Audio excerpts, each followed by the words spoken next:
Injil Matthew, pasal 7. Janganlah menjadikan dirimu hakim atas kesalahan orang lain, supaya Allah tidak menghakimi kamu kalau kamu juga melakukan kesalahan yang sama.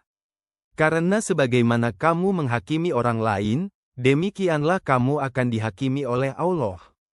Dan seberat hukuman yang kamu berikan kepada orang lain, seberat itulah hukuman yang akan diberikan Allah kepadamu.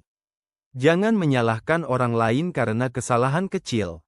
Kamu melihat kuman di seberang lautan, tetapi gajah di pelupuk matamu tidak kamu lihat.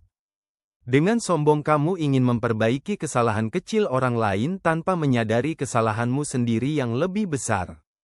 Hai kamu orang munafik, bereskanlah dahulu kesalahanmu sendiri, sesudah itu barulah kamu bisa melihat dengan jelas dan memperbaiki kesalahan saudaramu.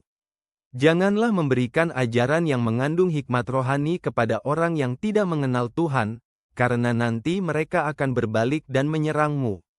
Dan jangan membagikan pengalaman rohanimu kepada orang yang tidak bisa menghargainya, karena mereka hanya akan mengejeknya. Teruslah meminta kepada Allah, maka kamu akan menerimanya. Teruslah mencari, maka kamu akan menemukannya. Teruslah mengetuk, maka pintu akan dibukakan bagimu. Karena setiap orang yang meminta dengan tekun akan menerima apa yang dia minta. Setiap orang yang mencari dengan tekun akan mendapatkan apa yang dia cari. Dan setiap orang yang terus mengetuk, maka pintu akan dibukakan baginya. Kalau anakmu meminta makanan, tidak mungkin kamu memberinya batu. Dan kalau dia minta ikan, tidak mungkin kamu memberinya ular berbisa.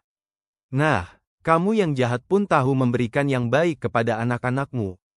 Terlebih lagi Bapamu yang di surga. Dia pasti akan memberikan yang baik kepada setiap orang yang meminta kepadanya.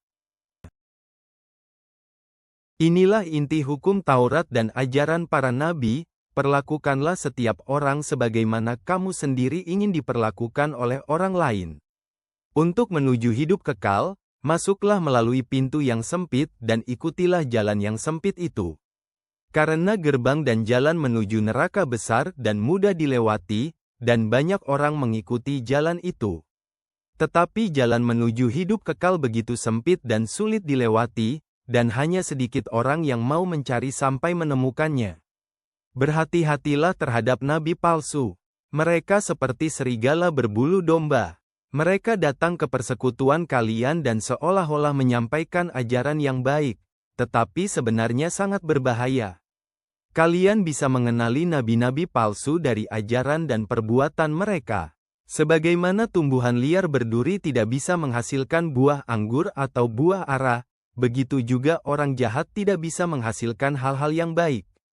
Demikianlah setiap pohon yang subur akan menghasilkan buah yang baik, dan setiap pohon yang tidak subur menghasilkan buah yang buruk.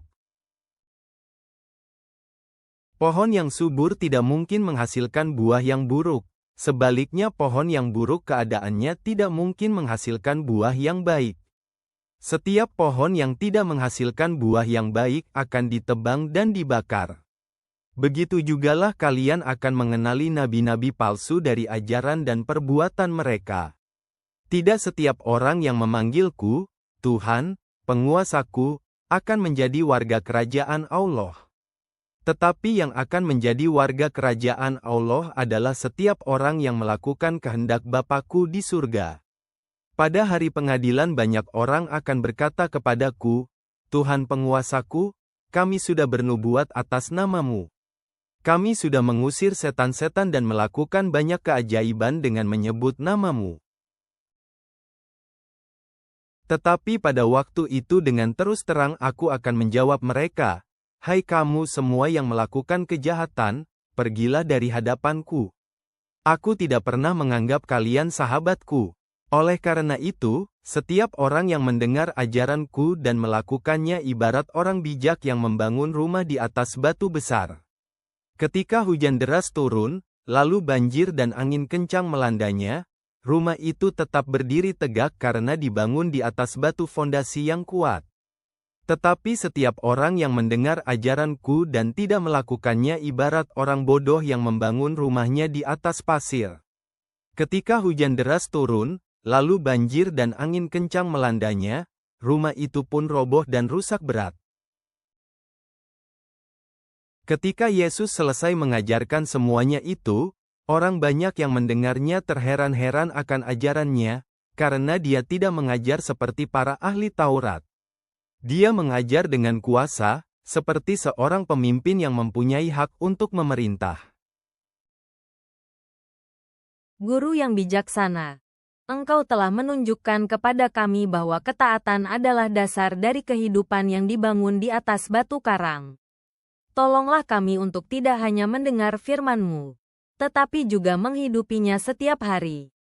Semoga kami dapat memperlakukan sesama dengan kasih dan mencari jalan yang sempit yang menuju kepada kehidupan. Kuatkanlah kami untuk menghasilkan buah yang baik yang memuliakan Engkau. Dalam nama Juru Selamat kami, Yesus Kristus. Amin.